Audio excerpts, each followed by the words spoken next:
ಮನೆಗೆ ಮಕ್ಕಳು ಮೊಮ್ಮಕ್ಕಳು ಬಂದಾಗ ಅವರ ಜೊತೆಯಲ್ಲಿ ಇದ್ದಷ್ಟು ಹೊತ್ತು ಯಾವ ಯೋಚನೆಯೂ ತಲೆಯಲ್ಲಿ ಸುಳಿಯೋದಿಲ್ಲ. ಮೊಮ್ಮಕ್ಕಳ ಆಟ ಪಾಠ ನೋಡುತ್ತಾ ಆ ಆನಂದದಲ್ಲಿ ಎಲ್ಲವನ್ನೂ ಮರೆಯುತ್ತೇನೆ. ಆದರೆ ಎಲ್ಲರೂ ಅವರವರ ಮನೆಗಳಿಗೆ ಹೋಗಿ ತಾನು ಒಬ್ಬಂಟಿಗಳಾಗಿ ಕುಳಿತಾಗ ನಾನಾ ಯೋಚನೆಗಳು ತಲೆಯಲ್ಲಿ ತುಂಬಿಕೊಂಡು ಕಾಡುತ್ತವೆ. ಎಷ್ಟು ಬೇಡವೆಂದುಕೊಂಡರೂ ಕೋಮಲಮ್ಮ ಮತ್ತು ಆಕೆಯ ಮಗಳು ವಿದ್ಯಾ ಇವರಿಬ್ಬರು ಮಾಡಿದಂಥ ಕೃತ್ಯಗಳು ಕಣ್ಮುಂದೆ ಬಂದು ನಿಂತಂತಾಗತ್ತೆ. ಆಗ ಮನಸ್ಸಿನ ನೆಮ್ಮದಿಯನ್ನು ಕದಡುತ್ತದೆ. ಹೀಗೆ ಪಂಕಜಾಳಿಗೆ ಕುಳಿತರೆ ನಿಂತರೆ ಆಲೋಚನೆಗಳು ತಲೆಯನ್ನು ತಿನ್ನುತ್ತಿದ್ದವು.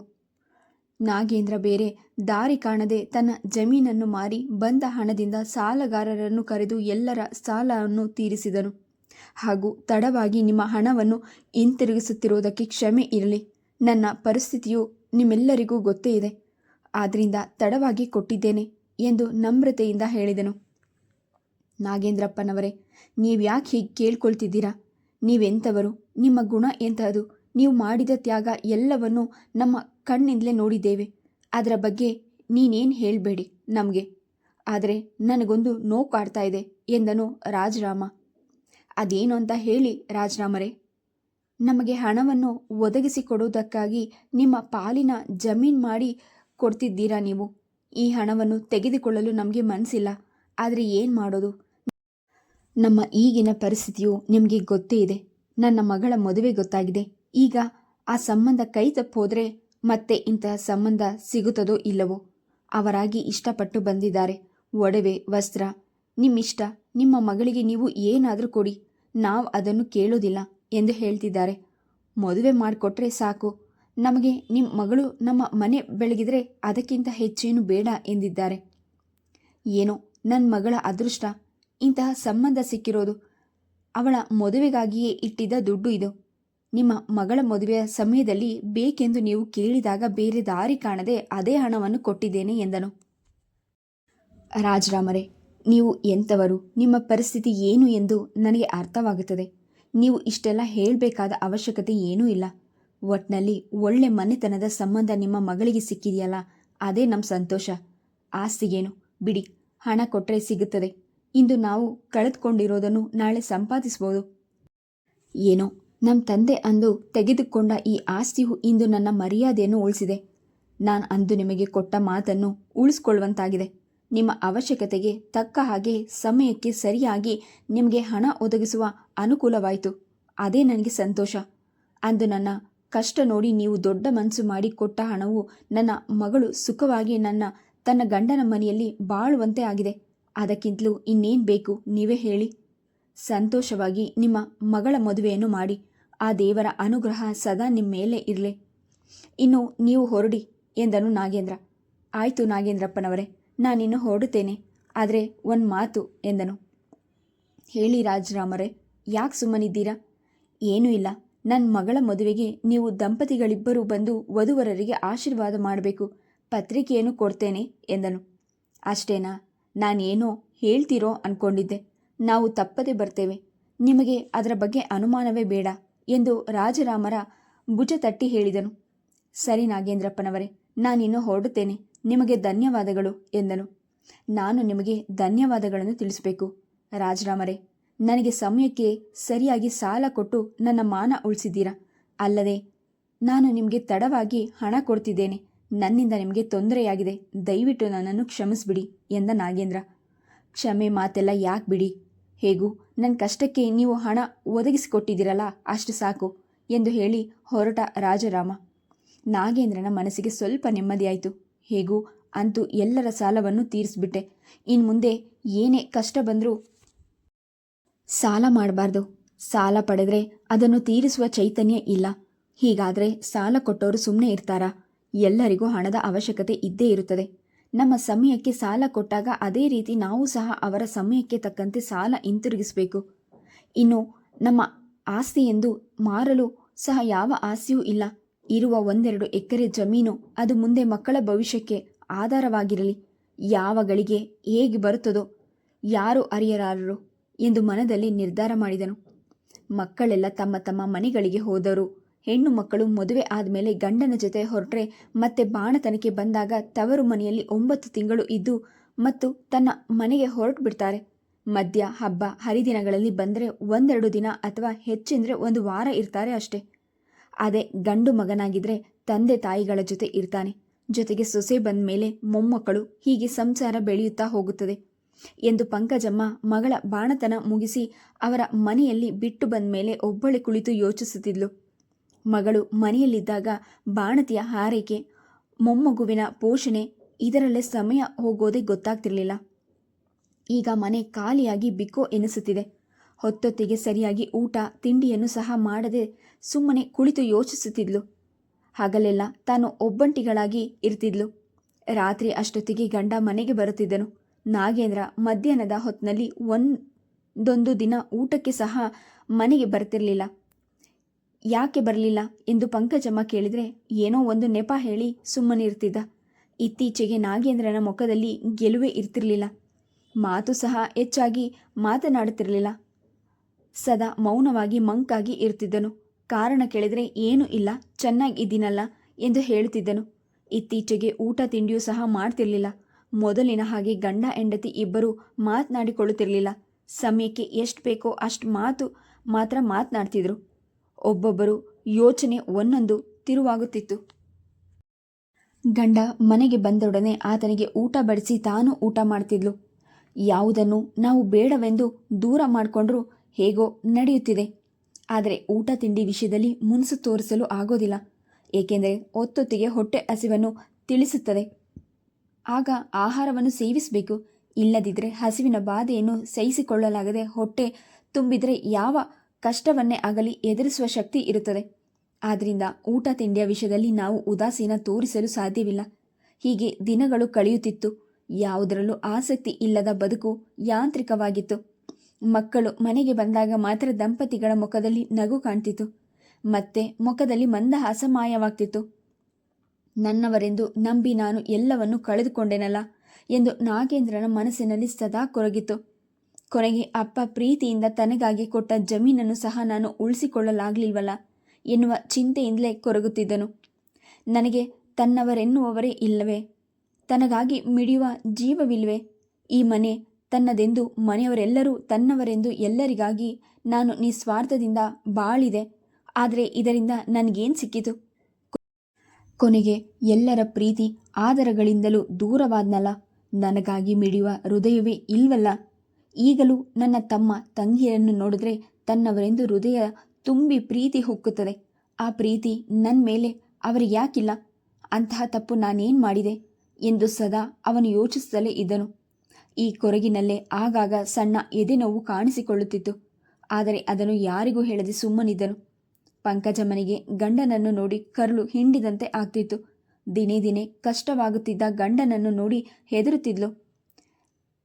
ಬೆಳೆಗಳಿಗೆ ಕಾಲಕ್ಕೆ ತಕ್ಕಂತೆ ನೀರು ಬಿಡದೆ ಫಸಲು ಸರಿಯಾಗಿ ಬಾರದ ಕಾರಣಕ್ಕೆ ಕೃಷಿ ಮಾಡುತ್ತಿದ್ದ ರೈತರು ಒಬ್ಬೊಬ್ಬರಾಗಿ ನಾವಿನ್ನು ಇಲ್ಲಿ ದುಡಿಯಲಾಗದು ಎಂದು ಹೇಳಿದ ಮೇಲೆ ಎಲ್ಲ ಜವಾಬ್ದಾರಿಯನ್ನು ತಾನೇ ತೆಗೆದುಕೊಂಡು ಕೂಲಿ ಆಳುಗಳಿಂದ ಕೆಲಸ ಮಾಡಿಸುತ್ತಿದ್ದನು.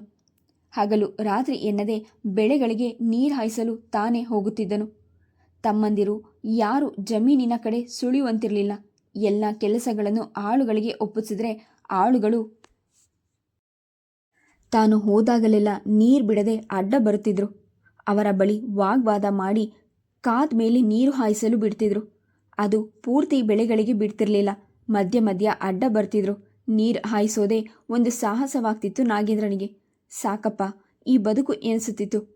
ಆಗಾಗ ಆದರೂ ಬದುಕಿರೋವರೆಗೂ ಎಲ್ಲವೂ ಬೇಕಿತ್ತು. ಜೀವನೋಪಾಯಕ್ಕಾಗಿ ಎಲ್ಲ ಬೇಕಿತ್ತು.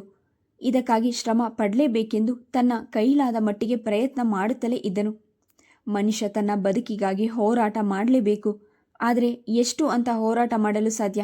ದೇಹದಲ್ಲಿ ಶಕ್ತಿ ಕುಂದುತ್ತಾ ಇರಲು ದುಡಿಯುವ ಚೈತನ್ಯವು ಕಡಿಮೆಯಾಗುತ್ತದೆ. ವಯಸ್ಸು ಮಾಗುತ್ತಾ ಆಸರೆಗಾಗಿ ಬಯಸುತ್ತದೆ. ಜೀವ ಈ ಸಮಯದಲ್ಲಿ ಯಾರಾದರೂ ನಮಗೆ ಸಹಾಯ ಹಸ್ತ ನೀಡಿದಾಗ, ದೇಹ ದಣಿವು ಮರೆತು ಚಟುವಟಿಕೆಯಿಂದ ಇದ್ದಾಗ ಸದಾ ಉಲ್ಲಾಸ ಮನ ತುಂಬಿರುತ್ತದೆ.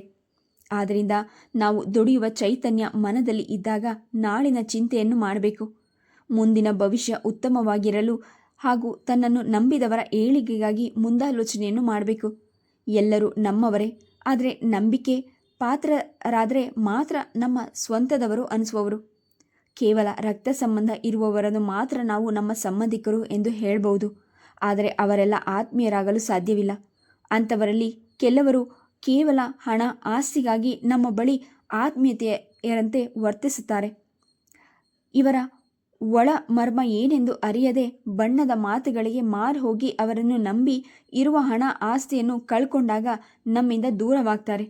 ನಮ್ಮ ಕೈ ಬರಿದಾದಾಗ ಮೇಲೆ ನಾವು ಪರಿತಪಿಸಿದ್ರೆ ಅದರಿಂದ ಯಾವ ಪ್ರಯೋಜನವೂ ಇರೋದಿಲ್ಲ.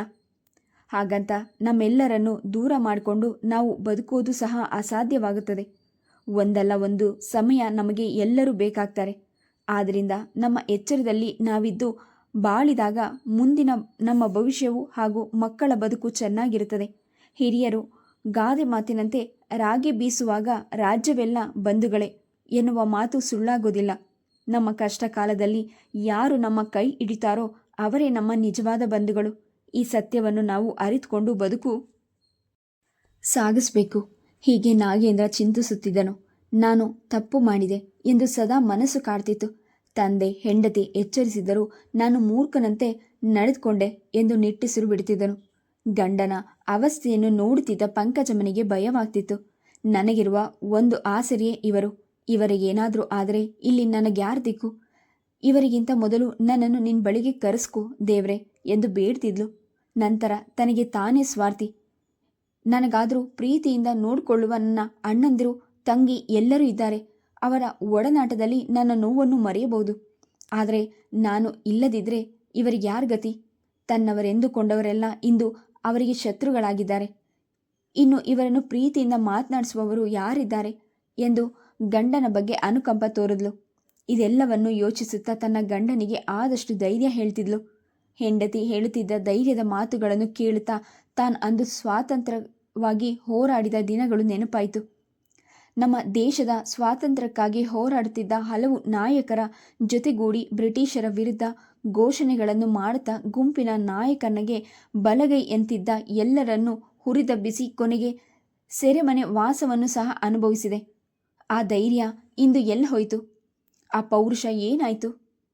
ಅಂದು ನಾನು ಪಟ್ಟ ಶ್ರಮದ ಫಲವೇ ಇಂದು ನನಗೆ ಹೊಟ್ಟೆ ತುಂಬಿಸುತ್ತಿದೆ. ನಾನಂದು ಮಾಡಿದ ಸೇವೆಯನ್ನು ಗುರುತಿಸಿದ ಸರ್ಕಾರ ನನಗೆ ಪ್ರತಿ ಮಾಸವೂ ಗೌರವಧನ ನೀಡಿ ಗೌರವಿಸುತ್ತಿದೆ. ಆ ಹಣದಿಂದಲೇ ಇಂದು ಹೊತ್ತೊತ್ತಿಗೆ ತುತ್ತು ಬಾಯಿಗಿಡುತ್ತಿರುವುದು. ಇಲ್ಲದಿದ್ದರೆ ಇಂದು ನಮ್ಮ ಗತಿ ಕೇಳೋರು ಯಾರು? ನನ್ನವರೆಂದುಕೊಂಡವರೆಲ್ಲ ಸ್ವಾರ್ಥ ತುಂಬಿ ನನ್ನನ್ನು ಒಬ್ಬಂಟಿಗನಾಗಿ ಮಾಡಿ ಸುಖ ಪಡ್ತಿದ್ದಾರೆ.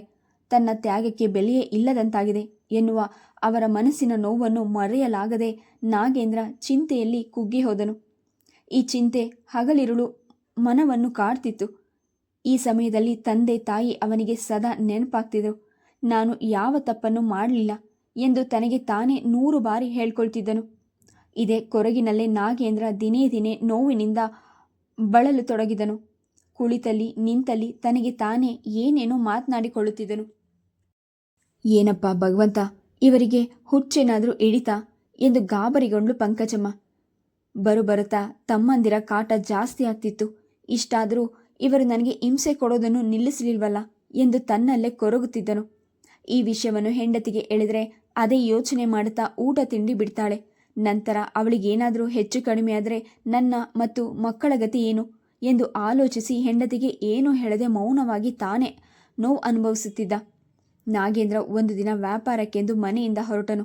ಸ್ವಲ್ಪ ಹೊತ್ತಿಗೆಲ್ಲ ಮನೆಗೆ ಬಂದನು. ಬಂದವನೇ ಕುಸಿದು ಕುಳಿತು ಪಂಕಜ ಎಂದು ಕೂಗಿದನು. ಬಟ್ಟೆ ಒಗೆಯುತ್ತಿದ್ದ ಪಂಕಜಮ್ಮನಿಗೆ ಗಂಡನ ಕೂಗು ಕೇಳಿ ಗಾಬರಿಯಾಗಿ ಕೈ ಕಾಲಲ್ಲಿ ನಡುಕ ಉಂಟಾಯಿತು. ಆಕೆಗೆ ಮೇಲೇಳಲೆ ಆಗದೆ ದೇಹ ನಿಯಂತ್ರಣವಾಯಿತು. ಆದರೂ ಸವರಿಸಿಕೊಂಡು ಮೇಲೆದ್ದು ಬೇಗ ಬಂದು ಗಂಡನನ್ನು ನೋಡಿ ಏನು ಅಂದ್ರೆ ಎಂದ್ಲು. ಬೇಗನೆ 1 ಲೋಟ ನೀರು ಕೊಡು ಎಂದನು. ಗಂಡನ ಮುಖದಲ್ಲಿ ಬೆವರು ಸುರಿಯುತ್ತಿತ್ತು. ಅದನ್ನು ನೋಡಿದ ಪಂಕಜಮ್ಮನಿಗೆ ಹೆದರಿಕೆಯಾಯಿತು. ಹೋಗಿ ನೀರು ತಂದುಕೊಟ್ಲು. ಲೋಟದ ನೀರನ್ನು ಕುಡಿದನು. ಆದರೂ ಬಾಯಾರಿಕೆ ಹಿಂಗಲಿಲ್ಲ. ಇನ್ನೂ ಬೇಕು ಎಂದನು. ಎಷ್ಟು ಸುಧಾರಿಸಿಕೊಂಡ್ರೂ ಆಗಲಿಲ್ಲ. ಎದೆ ನೋವು ಜಾಸ್ತಿ ಆಗ್ತಾ ಬಂದಿತು. ಎದೆಯ ಮೇಲೆ ಕೈ ಇಟ್ಕೊಂಡು ಒತ್ತುತ್ತಿದ್ದನು. ಚೆಂಬಲ್ಲಿ ನೀರು ತಂದ ಪಂಕಜ ಗಂಡನನ್ನು ನೋಡಿ ಏನಾಗ್ತಿದೆ ಎಂದು ಕೇಳಲು ಇನ್ನು ಸಹಿಸಲು ಸಾಧ್ಯವಿಲ್ಲ ಎಂದು ಎದೆ ನೋವಿದೆ ಎಂದನು ಮುಖವನ್ನು ಹಿಂಡುತ್ತಾ. ಪಂಕಜಮ್ಮನ ಕಣ್ಗಳಲ್ಲಿ ನೀರು ಹರಿಯಲು ಆರಂಭಿಸಿತು. ಹಾಗೆಂದು ಅಳುತ್ತಾ ಕೂರುವ ಸಮಯವಲ್ಲ. ಏನು ಮಾಡಲಿ, ನಾನು ಇರೋದು ಇಲ್ಲಿ ಒಬ್ಬಳೆ ಎನ್ನುತ್ತಾ ಆಕೆಗೆ ಆಲೋಚನೆಯೇ ಹೊಳೆಯಲಿಲ್ಲ. ಗಂಡನನ್ನು ನೋಡುತ್ತಾ ಸುಮ್ಮನೆ ಇದ್ಲು. ಕ್ಷಣದಲ್ಲಿ ಎಚ್ಚೆತ್ತುಕೊಂಡು ಪಕ್ಕದ ಮನೆಯವರಿಗೆ ಹೇಳಲು. ಪಂಕಜಮ್ಮನು ಗಾಬರಿಯಿಂದ ಅಳುತ್ತಾ ಬಂದುದನ್ನು ನೋಡಿ ಪಕ್ಕದ ಮನೆಯವರು ವಿಷಯ ತಿಳಿದು, ನೀವೇನು ಹೆದರಬೇಡಿ ಅಮ್ಮ, ಏನೂ ಆಗೋದಿಲ್ಲ, ಆಸ್ಪತ್ರೆಗೆ ಸೇರಿಸೋಣ, ನಾವೆಲ್ಲ ಇದ್ದೀವಿ ಎಂದು ಆಕೆಗೆ ಧೈರ್ಯ ಹೇಳಿ ತಮ್ಮದೇ ಕಾರಿನಲ್ಲಿ ಆಸ್ಪತ್ರೆಗೆ ಹೋದರು. ಆಸ್ಪತ್ರೆಯಲ್ಲಿ ಪ್ರಥಮ ಚಿಕಿತ್ಸೆ ಮಾಡಿ ತುರ್ತಾಗಿ ಬೆಂಗಳೂರಿಗೆ ಹೋಗಿ ಎಂದರು. ಈ ಮಾತು ಕೇಳಿ ಪಂಕಜಮ್ಮನಿಗೆ ಕೈ ಕಾಲು ಆಡಲಿಲ್ಲ. ಅಂತಕದಿಂದ ಕುಸಿದು ಕುಳಿತಳು. ಪಕ್ಕದ ಮನೆಯ ಶಾರದಮ್ಮ ಬಳಿ ಬಂದು, ಈ ಸಮಯದಲ್ಲಿ ಧೈರ್ಯ ತಂದ್ಕೋಬೇಕು, ಹೆದರಬಾರ್ದು, ಹೀಗೆ ಸುಮ್ಮನೆ ಸಮಯ ಕಳೆದರೆ ಹೇಗೆ, ಬೇಗ ಬನ್ನಿ ಹೋಗೋಣ ಎಂದು ಪಂಕಜಮ್ಮನಿಗೆ ಹೇಳಿದನು. ತನ್ನ ತವರು ಮನೆಯವರಿಗೂ ಮತ್ತು ಮಕ್ಕಳಿಗೂ ಫೋನ್ ಮಾಡಿ ತಿಳಿಸಿ ಎಂದ್ಲು ಪಂಕಜಮ್ಮ. ಶಾರದಮ್ಮನ ಮಗ ರಾಜೀವ್ ಫೋನ್ ಮಾಡಿ ವಿಷಯ ತಿಳಿಸಿ ನಾವೀಗ ಬೆಂಗಳೂರಿನ ಆಸ್ಪತ್ರೆಗೆ ಹೋಗುತ್ತಿದ್ದೇವೆಂದು ಹೇಳಿದರು. ಪಂಕಜಮ್ಮ ಗಂಡನ ಮತ್ತು ತನ್ನ ಕೆಲವು ಬಟ್ಟೆಗಳನ್ನು ತೆಗೆದುಕೊಂಡ್ಳು. ಆಕೆಗೆ ಗಾಬರಿಯಲ್ಲಿ ಏನೇನು ತೆಗೆದುಕೊಳ್ಳಬೇಕೆಂಬುದೇ ಗೊತ್ತಾಗಲಿಲ್ಲ. ಶಾರದಮ್ಮನೆ ಹಣ್ಣುಗಳನ್ನು ಹಾಗೂ ಅಗತ್ಯದ ಕೆಲವು ವಸ್ತುಗಳನ್ನು ತೆಗೆದುಕೊಂಡು ತಾನು ಪಂಕಜಮ್ಮನ ಜೊತೆ ಹೋದ್ಲು. ಇಷ್ಟೆಲ್ಲ ಆಗುತ್ತಿದ್ರೂ ತಮ್ಮಂದಿರಿಗಾಗಲಿ ಊರಲ್ಲಿ ಇರುವ ನಾಗೇಂದ್ರನ ತಂಗಿ ಕೋಮಲಾಳಾಗಲಿ ಒಬ್ಬೊಬ್ಬರು ಸಹ ಏನಾಯಿತೆಂದು ಬಂದು ನೋಡಲಿಲ್ಲ. ಆಸ್ಪತ್ರೆಗೆ ಹೋಗುವ ಹೊತ್ತಿಗೆ ಪಂಕಜಮ್ಮನ ಹಿರಿಯ ಮಗಳು ರಾಶಿ ಮತ್ತು ಆಕೆಯ ಗಂಡ ಬಂದಿದ್ರು. ರಕ್ಷಾ ಬರ್ತಿದ್ದಾಳೆ ಎಂದು ಹೇಳಿದ್ಲು. ಮಗಳನ್ನು ನೋಡುತ್ತಲೇ ಪಂಕಜಮ್ಮ ದುಃಖ ತಡೆಯಲಾಗದೆ ಮಗಳನ್ನು ತಬ್ಬಿಕೊಂಡು ಜೋರಾಗಿ ಹತ್ಬಿಟ್ಲು. ಅಳಿಯ ಮತ್ತು ರಾಜೀವ್ ಇಬ್ಬರು ನಾಗೇಂದ್ರನನ್ನು ಆಸ್ಪತ್ರೆಯಲ್ಲಿ ದಾಖಲು ಮಾಡಿದ್ರು. ನಿಮ್ಮ ಮಗಳು ಅಳಿಯ ಬಂದಿದ್ದಾರೆ, ಅವರು ನೋಡ್ಕೊಳ್ತಾರೆ, ನೀವಿನ್ನೂ ಹೊರಡುತ್ತೇವೆ, ನೀವು ಹೆದರಬೇಡಿ, ಮಕ್ಕಳು ನಿಮ್ಮ ದುಃಖವನ್ನು ನೋಡಲಾರದೆ ಅವರು ಗಾಬರಿ ಪಟ್ಕೊಳ್ತಾರೆ ಎಂದಳು ಶಾರದಮ್ಮ. ನಿಮ್ಮಿಂದ ತುಂಬ ಉಪಕಾರವಾಯಿತು, ನಿಮಗೆ ಧನ್ಯವಾದಗಳು. ಈ ಸಮಯದಲ್ಲಿ ನೀವು ಇಲ್ಲದಿದ್ದರೆ ನಮಗೆ ತುಂಬ ತೊಂದರೆ ಆಗ್ತಿತ್ತು ಎಂದ್ಲು ಪಂಕಜಮ್ಮ. ಅಕ್ಕಪಕ್ಕ ಅಂದಮೇಲೆ ಅಷ್ಟು ಮಾಡದಿದ್ರೆ ಹೇಗಮ್ಮ, ಒಬ್ಬರಿಗೊಬ್ಬರು ಕಷ್ಟ ಸುಖದಲ್ಲಿ ನೆರವಾಗದಿದ್ರೆ ಹೇಗೆ, ಬೇಗನೆ ವಾಸಿಯಾಗಿ ಮನೆಗೆ ಬರ್ತೀರಾ, ಏನೂ ಆಗೋದಿಲ್ಲ, ನಿಮ್ಮ ಮಗಳು ಅಳಿಯ ಜೊತೆಗಿದ್ದಾರೆ, ಅವರು ಎಲ್ಲ ನೋಡ್ಕೊಳ್ತಾರೆ ಎಂದು ಆದಷ್ಟು ಪಂಕಜಮ್ಮನಿಗೆ ಸಮಾಧಾನ ಹೇಳಿ ಶಾರದಮ್ಮ ಮಗನೊಡನೆ ಹೊರಟ್ಲು. ಮಾರನೇ ದಿನ ಶಾರದಮ್ಮನ ಗಂಡನಿಗೆ ನಾಗೇಂದ್ರ ಎರಡನೇ ತಮ್ಮ ಶ್ಯಾಮ್ ಸುಂದರ್ ಸಿಕ್ಕಾಗ ನಿಮ್ಮ ಅಣ್ಣನವರನ್ನು ಆಸ್ಪತ್ರೆಗೆ ಸೇರಿಸಿದ್ದಾರೆ, ಎದೆ ನೋವು ಎಂದು ಹೇಳಿದ್ರು. ನನ್ನ ಮಗ ಮತ್ತು ನನ್ನ ಹೆಂಡತಿ ಇಬ್ಬರು ಹೋಗಿ ಬೆಂಗಳೂರಿಗೆ ಕರ್ಕೊಂಡು ಆಸ್ಪತ್ರೆಗೆ ಸೇರಿಸಿ ಬಂದಿದ್ದಾರೆ, ನೀವು ಹೋಗ್ಲಿಲ್ವಾ ಎಂದು ಕೇಳಿದರು. ನಮಗೆ ಒಂದು ಮಾತಾದರೂ ತಿಳಿಸದೆ ಹೋಗಿದ್ದಾರೆ, ಅವರಿಗೆ ಅಷ್ಟು ಬಿಗುಮಾನ ಇದ್ರೆ ನಾವ್ಯಾಕೆ ಹೋಗಬೇಕು ಎಂದನು ಸಿಟ್ಟಿನಿಂದ. ಏನಂತ ಮಾತಾಡ್ತಿದ್ಯಪ್ಪ ಶ್ಯಾಮ, ನೀನು ಕೋಪ ಮಾಡಿಕೊಳ್ಳುವ ಸಮಯನ ಇದು? ಅಂದು ನಿನ್ನನ್ನು ಕೇಳಿಯೇ ನಿಮಗೆಲ್ಲ ಶಿಕ್ಷಣ ಕೊಡಿಸಿದ್ದಾರಾ? ನಿಮ್ಮ ತಾಯಿ ಸ್ಥಾನದಲ್ಲಿ ನಿಂತು ಪಂಕಜಮ್ಮ ನಿಮಗೆಲ್ಲ ಆರೈಕೆ ಮಾಡಿದ್ದಾರೆ. ಅಂಥವರು ಕಷ್ಟದಲ್ಲಿದ್ದಾಗ ಹೋಗಿ ನೋಡೋದು ನಿಮ್ಮ ಕರ್ತವ್ಯ. ಅದು ಬಿಟ್ಟು ಹೀಗೆ ಅವರ ಮೇಲೆ ಸಾಧಿಸ್ತೀಯಲ್ಲ, ಇದು ಸರಿನಾ ಎಂದು ಶಾರದಮ್ಮನ ಗಂಡ ಚಂದ್ರಪ್ಪ. ನೋಡಿ, ನೀವು ನಮಗೇನು ಬುದ್ಧಿ ಹೇಳಲು ಬರಬೇಡಿ. ನಮಗೆ ಹೇಳದೆ ಕೇಳದೆ ಹೋಗಿರುವವರು ಹಿಂದೆ ಹೋಗಲು ನಾವೇನೋ ಅವರ ಗುಲಾಮ್ರಲ್ಲ. ಅವರಿಗೆ ನಾವು ಬೇಡವೆಂದ ಮೇಲೆ ನಮಗ್ಯಾಕೆ ಬೇಕು? ಅವರ ಉಸ್ತವಾರಿ ಅವರಾಗಿ ಹೋಗಿದ್ದಾರೆ, ತೋರಿಸ್ಕೊಂಡು ಬರಲಿ ಬಿಡಿ ಎಂದು ಹೇಳಿ ನಿಲ್ಲದೆ ಬಿರಬಿರನೆ ಹೆಜ್ಜೆ ಹಾಕುತ್ತಾ ಹೋದ ಶ್ಯಾಮ್ ಸುಂದರ್ ಹೋದ ದಾರಿಯನ್ನೇ ನೋಡುತ್ತಾ ಚಂದ್ರಪ್ಪ ಹಾಗೆ ನಿಂತುಬಿಟ್ರು. ನಾಗೇಂದ್ರ ಮಾಡಿದ ತ್ಯಾಗವೆಲ್ಲ ಹಾವಿಗೆ ಹಾಲೆರೆದಂತಾಯಿತು. ಇಂಥ ಸ್ಥಿತಿಯಲ್ಲಿ ತನ್ನಣ್ಣ ಇದ್ದಿದ್ರೆ ಎನ್ನುವ ಕನಿಕರ ಸ್ವಲ್ಪವಾದರೂ ಬೇಡವಾ? ತನ್ನವರೆಂದು ಎಷ್ಟು ಒದ್ದಾಡಿದನು, ಅಂದು ನೀತಿ ಇಲ್ಲದ ಜನ ಎಂದ್ಕೊಂಡನು. ವೈದ್ಯರು ಎಲ್ಲ ಪರೀಕ್ಷೆಗಳನ್ನು ಮಾಡಿ ಇನ್ನು 1 ವಾರದವರೆಗೆ ನಾವೇನೂ ಹೇಳಲಾಗೋದಿಲ್ಲ, ನೀವು ಮೊದಲೇ ಎಚ್ಚರಗೊಳ್ಬೇಕಿತ್ತು, ಮೊದಲನೇ ಸಲ ಬಂದಾಗಲೇ ನೀವು ಚಿಕಿತ್ಸೆ ಕೊಡಿಸಿದ್ದಿದ್ರೆ ಬೇಗನೆ ವಾಸಿ ಆಗ್ತಿತ್ತು, ನಮ್ಮ ಕೈಲಾದ ಪ್ರಯತ್ನ ನಾವು ಮಾಡ್ತೇವೆ, ನಂತರ ದೇವರ ಮೇಲೆ ಭಾರ ಹಾಕಬೇಕು ಎಂದರು. ಮೊದಲು ಎಂದು ಎದೆ ನೋವು ಬಂದಿರಲಿಲ್ಲ ಎಂದ್ಲು ಪಂಕಜಮ್ಮ. ಇಲ್ಲ, ಬಂದಿದೆ, ಒಂದೇ ಸಲ ನೋವು ಇಷ್ಟು ಜಾಸ್ತಿ ಆಗೋದಿಲ್ಲ, ಬೇಕಿದ್ರೆ ನಿಮ್ಮವರನ್ನೇ ಕೇಳಿ ಎಂದು ವೈದ್ಯರು ಹೇಳಿದರು. ಪಂಕಜಮ್ಮ ಈ ವಿಷಯ ಗಂಡನನ್ನು ಕೇಳಿದ್ಲು. ನಾಗೇಂದ್ರ ಹೌದೆಂದು ತಲೆ ಆಡಿಸಿದನು. ಮತ್ಯಾಕೆ ನಮ್ಗೆ ಹೇಳಲಿಲ್ಲ? ಮೊದಲೇ ತೋರಿಸ್ಕೊಂಡಿದ್ರೆ ಈ ದಿನ ಈ ಸ್ಥಿತಿ ಬರ್ತಿರ್ಲಿಲ್ಲ, ನೀವ್ಯಾಕೆ ಹೇಳಲಿಲ್ಲ ಎಂದ್ಲು ಕಣ್ಣೀರು ಹಾಕುತ್ತಾ. ಹೇಳಿದರೆ ನೀನು ಗಾಬರಿ ಆಗ್ತೀಯಾ ಎಂದು ಹೇಳಲಿಲ್ಲ ಎಂದ.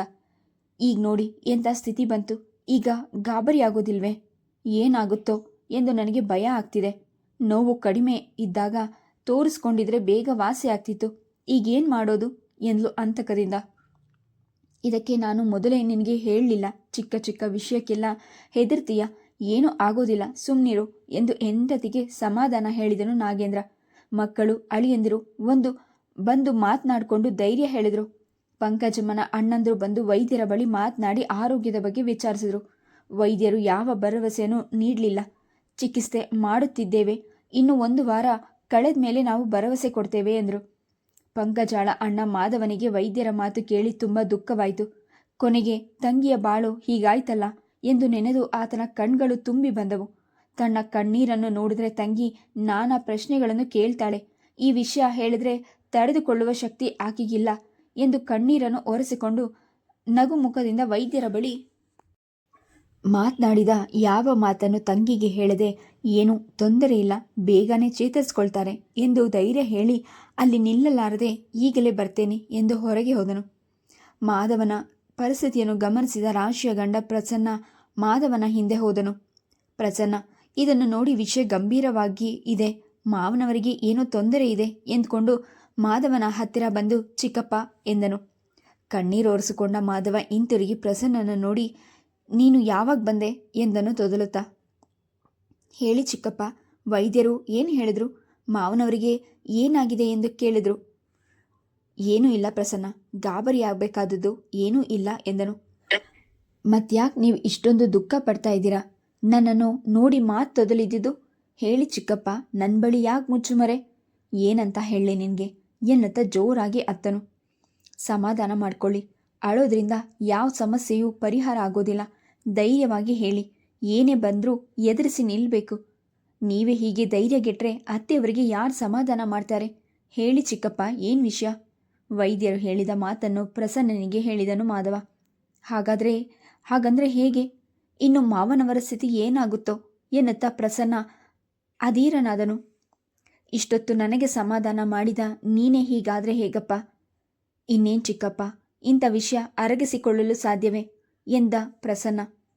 ಅದಕ್ಕೇನಪ್ಪ ನನಗೆ ಅಲ್ಲಿ ನಿಲ್ಲಲಾಗದೆ ಹೊರಗೆ ಬಂದಿದ್ದು. ಚಿಕ್ಕಪ್ಪ ಕಣ್ಣೊರೆಸ್ಕೊಂಡು ಬನ್ನಿ, ಒಳಗೆ ಹೋಗೋಣ. ವೈದ್ಯರೇನಾದರೂ ಕರೆದ್ರೆ ನಾವು ಅಲ್ಲಿರಬೇಕು ಎಂದು ಮಾಧವನನ್ನು ಕೈ ಹಿಡ್ಕೊಂಡು ಹೋದನು ಪ್ರಸನ್ನ. ನೀವಿಬ್ಬರೂ ಎಲ್ಲಿಗೆ ಹೋಗಿದ್ರಿ?